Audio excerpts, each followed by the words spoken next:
আমরা আজকে 9b দ্বিতীয় পার্টটা করব। তো সেখানে মূলত আমরা এর আগে লিমিটেশন বা মূলধারার নিয়মে অন্তরজ কীভাবে বের করতে হয় সেটা করেছি। আজকে আমরা যত কাজ করব সব হচ্ছে সরাসরি অর্থাৎ সূত্রের মাধ্যমে। তো প্রথমে একটা বেসিক সূত্র আমি লিখেছি, যেটা সবচেয়ে বেশি আমাদের অন্তরীকরণে সবচেয়ে বেশি ব্যবহার হবে এই সূত্রটা, অর্থাৎ d/dx of x to the power n যদি হয় তাহলে সেই ক্ষেত্রে পাওয়ারটা আগে চলে আসবে, আর x টু দি পাওয়ার ওই পাওয়ারটা বিয়োগ 1 হবে। ঠিক আছে, তো আমি সিম্পলি একটা ম্যাথ নিলাম যাতে সূত্রটা সহজভাবে আরও বুঝতে পারো। সেক্ষেত্রে আমাদের d/dx অফ 7x³ - 2x রয়েছে। এখন এই ক্ষেত্রে এটা বলার আগে আরও ছোটো একটা কাজ দেখে আসি। d/dx অফ যদি আমাদেরকে এরকম দিত যে x টু দি পাওয়ার হচ্ছে 5, তাহলে আমরা কি লিখতাম? তাহলে এখানে পাওয়ার যেটা সেটা আগে আসবে, তারপরে x লিখব, পাওয়ারটা বিয়োগ 1, তার মানে দাঁড়ালো 5x টু দি পাওয়ার 4। এটা আমার অন্তরীকরণের ফল। এখন এই যে ম্যাথটা দেখতে পাচ্ছি সেখানে আমাদের দেখো দুইটা পদ এখানে রয়েছে, 7x³ - 2x। এই ক্ষেত্রে আমরা যে কাজটা করতে পারি, এটাকে আলাদা করতে পারি, বিয়োগ এটাকেও আলাদাভাবে ডিফারেন্সিয়েশন করতে পারি। সেই ক্ষেত্রে আমি যদি এটাকে ডিফারেন্সিয়েশন করি, সেই ক্ষেত্রে আমার 7 সেটা ধ্রুব সংখ্যা বসেই থাকবে। আর আমি যদি এখানে x³ ধ্রুব সংখ্যার কখনো কোনো কাজ হয় না, সেটা পড়েই থাকে। যেমন আমি যদি ছোটো একটা কাজ দেখে আসি, সাপোজ আমাকে যদি এখানে যদি এইভাবে দিত d/dx of 3x two the power 5, এইভাবে যদি দিত, তাহলে এটা আমি কীভাবে করতাম? 3 সংখ্যাটা আগেই লিখে ফেলবো, মানে এটার কোনো কাজই নেই, এটার কোনো অন্তরীকরণ হবে না। আমাদের মূল কাজ হচ্ছে x টু দি পাওয়ার যেটা আছে সেটা। তো আমি যদি x টু দি পাওয়ার 5 যদি এখানে অন্তরীকরণ করি, সেই ক্ষেত্রে আমার হচ্ছে যে সরি একটু উল্টা নিলাম, তখন একটু বাঁকা ছিল। তো সেই ক্ষেত্রে আমাদের এই যে পাওয়ার সেটা আগে চলে আসবে, তারপরে x লিখব, তারপরে পাওয়ার বিয়োগ 1, তাহলে 3 তো বসেই আছে। আর এই ক্ষেত্রে আমরা পাচ্ছি 5x to the power 4, 3 5 15 x to the power 5। তার মানে এক্সট্রা যদি কোনো সংখ্যা থেকে থাকে তাহলে এটা নিয়ে ভয় পাওয়ার কোনো কারণই নেই। এটা জাস্ট এমনি সিম্পলিভাবে বসেই থাকবে, এটার কোনো কাজ আসলে আমরা করি না, পরে জাস্ট এটা গুণ আকারে বসাই দিই। এখন এই ক্ষেত্রে 7 সাথে পড়েই আছে। আমি যদি x³ যদি অন্তরীকরণ করি তাহলে পাওয়ার হচ্ছে 3 বসাইলাম, x লিখলাম, পাওয়ার ছিল 3, এজন্য 3 বিয়োগ 1। এই ক্ষেত্রে একই রকম কাজ, বিয়োগ দিলাম, 2 তো অটো বসে গেল। আর এখানে হচ্ছে কোনো পাওয়ার নাই, তাই আগে চাইলে 1 দিতে পারো, না দিলেও হবে।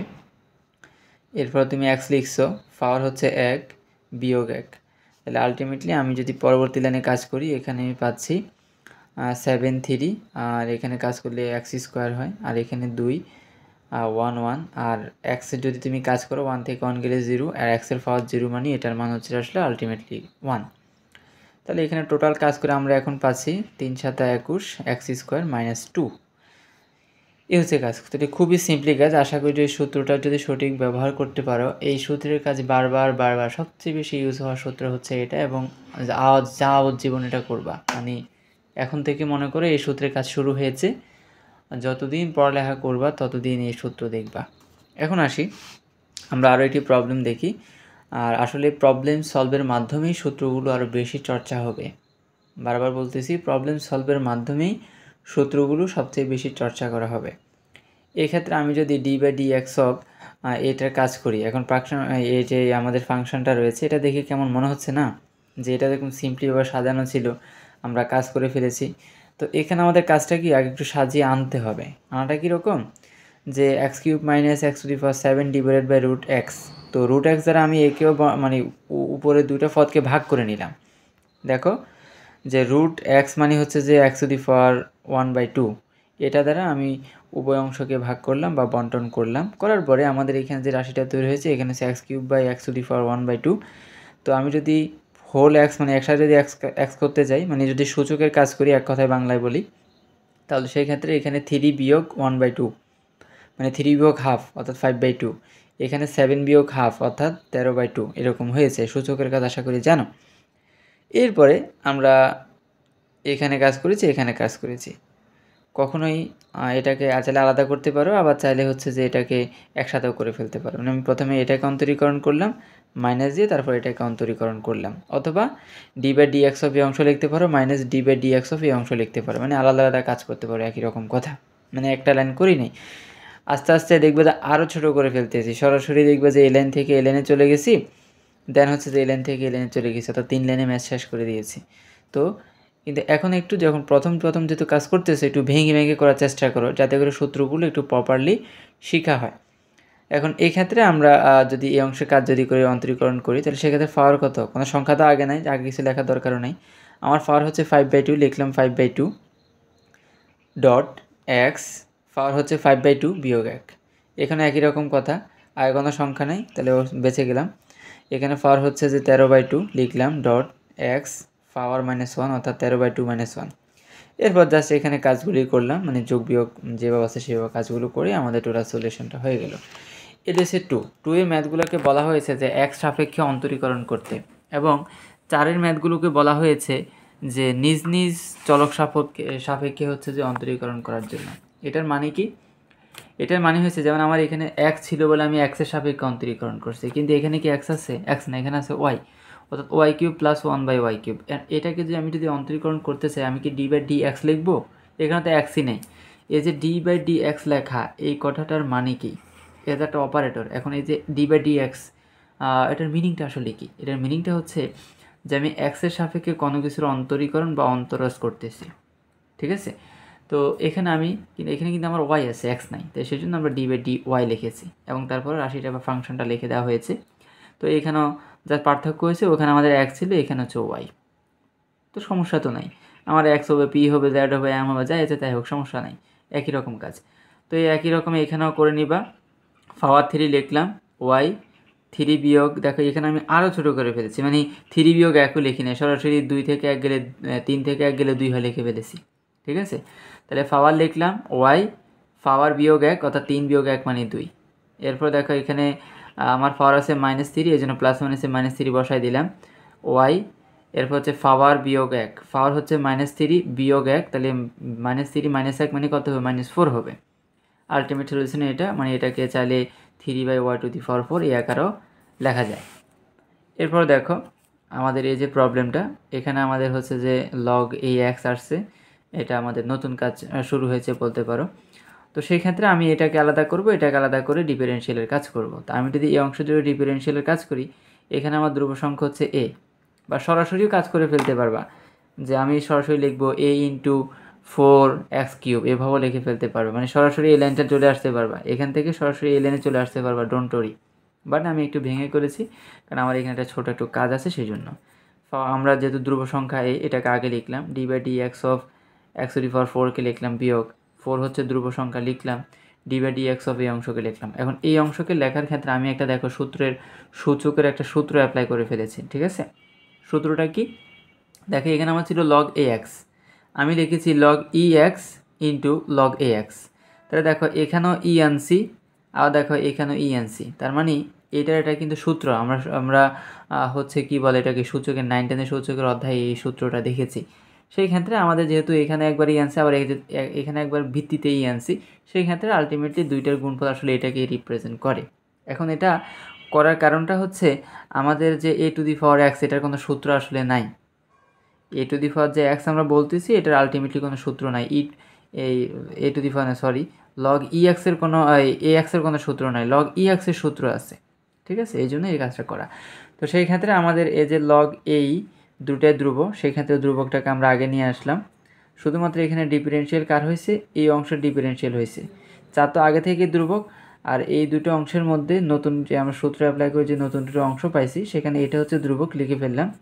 আর এটা এখানে আমরা এক্সের যেহেতু এক্স এখানে আছে, সেক্ষেত্রে যেখানে এক্স আছে তারই তো ডিফারেনশিয়াল করা যাবে, যেহেতু এখানে এক্স আছে সেহেতু করা যাবে। এখানে যেহেতু এক্স না, এই জন্য এটা ধ্রুবক, এটাকে আগে নিয়ে আসলাম। এখন এখানে আমি যদি ডিফারেনশিয়াল করি, সেক্ষেত্রে আমাদের d/dx অফ ln x এর সূত্র হচ্ছে 1/x, বসিয়ে দিলাম। তো log ই আসলে কি বোঝায়? log ইটাই আসলে লন বোঝায়। তা আমাদের এখানে ছিল কি, যে log ex মানে আসলে ln x, এটা বোঝায়। এই জিনিসগুলো একটু বুঝে নিতে হবে, ছোটো ছোটো ব্যাপারগুলো বুঝলে আসলে ম্যাথ সহজ মনে হবে। তো এরপর জাস্ট আমরা গুছিয়ে লিখলাম, আর কিছুই না। এরপর দেখো আমরা যদি 3-এর 4 নম্বর ম্যাথটা দেখি, খুবই সুন্দর একটা ম্যাথ, যেখানে বলছে d/dx অফ, এটা কি 4 নম্বর ম্যাথ আসলে? সো এটা 4 নাম্বার না, এটা হয়তো 14 নাম্বার হবে মোস্ট প্রবাবলি, দেখে নিও, সমস্যা নেই। D by d x of sine x plus cos x divided by root over of 1 plus sine 2x। এখন এটা দেখে আমরা ত্রিকোণমিতির একটা ম্যাথের কথা সরাসরি এরকম একটা কাজ করিয়েছি আমি। সেখানে কাজ করার পরে আমি যদি ডিফারেন্সিয়াল অংশ যদি বাদ দিই, এই কাজটা করে ইকুয়াল 1 করেছি, এবং আমার কাছে কেন জানি মনে হচ্ছে যে এসএসসি লেভেলের কোনো একটা ম্যাথ এরকম করানো হয়েছে বা করেছে, মানে এটা ইকুয়াল 1, এটা প্রমাণ করো, সরি এটা 0 না, এটা 1 প্রমাণ করো, এটা কোনো না কোনোভাবে করেছে। তো আমি এখানে ওই কাজটা আসলে করব। আমি যদি নিচের অংশ করি, আমার 1 মানে আমি লিখতে পারি sine square plus cos square. কেন? কারণ sine square plus cos square মানে হচ্ছে 1, আর বাকিটা এই যে সাইন 2x, এখানে আমরা লিখলাম সাইন 2x এর সূত্র হচ্ছে 2 sine A sine X cos X. এবং এখানে আমরা বলতে পারি A square plus B square plus 2ab সূত্র হয়, অর্থাৎ A plus B whole square.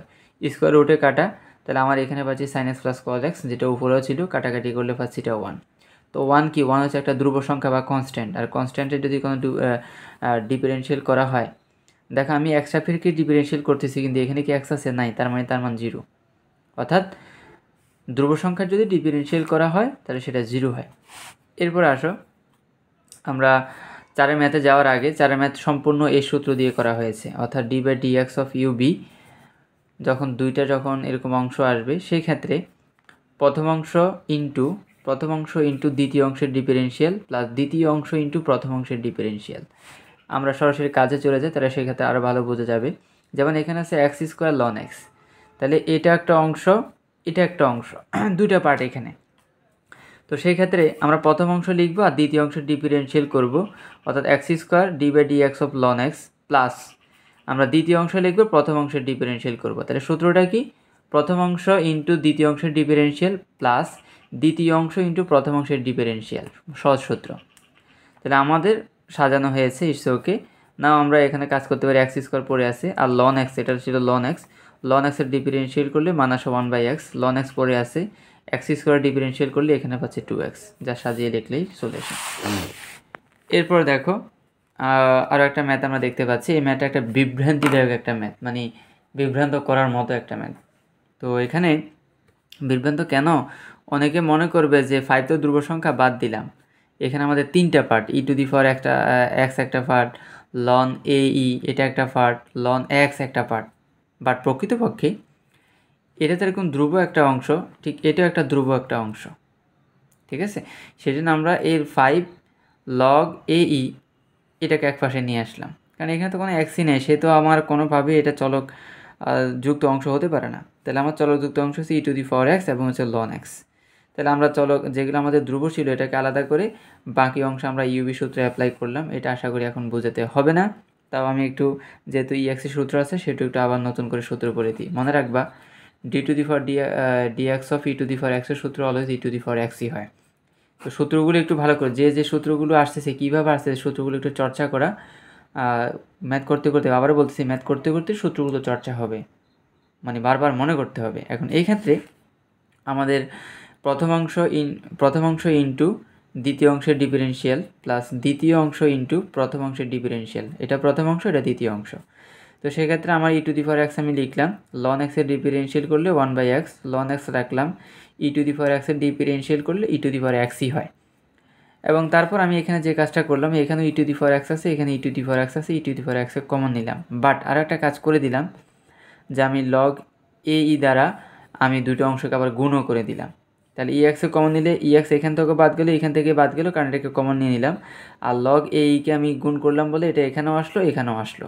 ওকে, দেন আমি এখানে যে কাজটা করলাম, এটা তো কোনো কাজই করলাম না, এটা পড়েই আছে। বাট এখানে যে ছোটো একটু কাজ করলাম, দেখো লন এক্স ইন্টু লগ এ ই, সরাসরি আমি লিখে দিলাম লগ এ এক্স। কীভাবে? আসলে এখানে তো আমি এই অংশটা লিখলাম, আমি যদি এটাকে সাজিয়ে লিখি, লন এক্সের পরিবর্তে আমি লিখতে পারি লগ ই এক্স, কারণ লন মানেই তো লগ ই।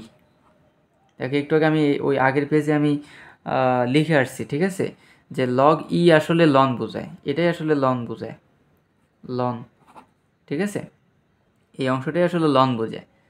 তাহলে আমি যদি লনের পরিবর্তে লগ ই তারপরে এক্স লিখি, সমস্যা তো নাই। আর এই অংশ আমার ছিল লগ এ ই, তাহলে দেখো এখানেও ই, এখানেও ই, তাহলে আলটিমেটলি আমি কি বলতে পারি, যে আমার এখানে লগ এ এক্স, কারণ যেটা কমন সেটা বাদ যায়, আমরা একটু আগে ওই সূত্রতে দেখে এসেছি। তো সেই জন্য এই দুইটার পরিবর্তে আমরা এটা লিখে ফেললাম, অর্থাৎ log ax, এটাই সলিউশন। নাও আসো আমরা আজকে সর্বশেষ ম্যাথ দেখব, d/dx of x square e⁻x ln x। এখন এখানে কি আসলে তিনটে অংশ? হ্যাঁ, এটাও x আছে, এখানেও x আছে, এখানেও x আছে, তার মানে প্রকৃতপক্ষে এখানে আসলেই তিনটে অংশ। তাহলে আশা করি এই দুইটা ম্যাথের মধ্যে প্রথম যে একটা বিভ্রান্ত সৃষ্টি হওয়ার মতো অপশন, সেটা আশা করি দূর হয়েছে। তো সেই জায়গাগুলো দূর অবশ্যই করতে হবে, ম্যাথ করতে করতে আরও অনেক প্রকার ভুল চোখে পড়বে। তো আমি এখানে এখন আমরা তো ইউবি সূত্র শিখেছি, অর্থাৎ দুটো অংশের সাপেক্ষে ডিফারেনশিয়াল করা শিখেছি। তিনটে অংশ হলে আমরা কিভাবে করব? তো ডোন্ট ওরি, এটা আসলে সহজই কাজ। আমরা প্রথমে এই দুটো অংশকে একটা অংশ ধরে নিই, এই দুটো পুরো অংশকে একটা অংশ ধরে নিই, আর এটাকে একটা অংশ ধরে নিই। এটা প্রথম অংশ, বা এটা ইউ, আর এটাকে ভি ধরি। তাহলে দেখো u d/dx of v plus v d/dx of u মিলল। এখন মিলে তো গেল, বাট এখানে একটা জিনিস যদি ভালো করে খেয়াল করো, এই যে আমি সূত্র লিখলাম, এই অংশের ভিতর আবার ইউবি সূত্র চলে এসেছে, বিকজ অফ, কারণ ডিফারেন্সিয়ালই তো, এই অংশটাকে তো আমি আবার ডিফারেন্সিয়াল করব, তাই তো। এখন এখানে এটা একটা আমার অংশ, এটা একটা অংশ, বিকজ এখানে x আছে, এখানে x আছে, তাহলে এখানেও কিন্তু আমি আবার ইউবি সূত্র প্রয়োগ করতে পারি। তো এটা তো খুবই সিম্পলি, আমি x স্কোয়ারকে রেখে দিলাম, এখানে আবার ইউবি সূত্র হচ্ছে লিখে দিলাম, প্রথম অংশ d/dx অফ দ্বিতীয় অংশ প্লাস দ্বিতীয় অংশ d/dx অফ প্রথম অংশ।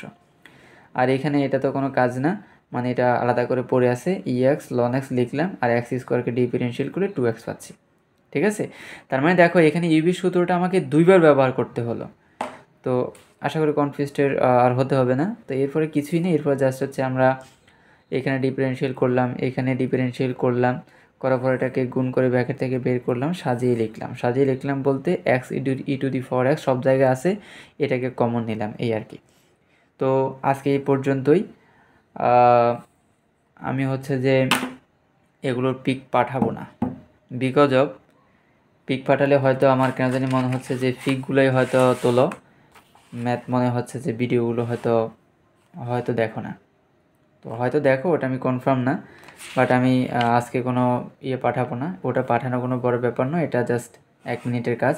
বাট আমি চাই ভিডিওটাকে আটকিয়ে তারপরে এগুলো নোট করো, বা স্ক্রিনশট নিয়ে এগুলো নোট করো। আমি তারপরে একটু বোঝার সুবিধার্থে ধরতেছি, যদি মনে হয় শেষ, আমি একদম শেষে কাজটা করতেছি যাতে স্ক্রিনশট নিতে একেবারে সুবিধা হয়।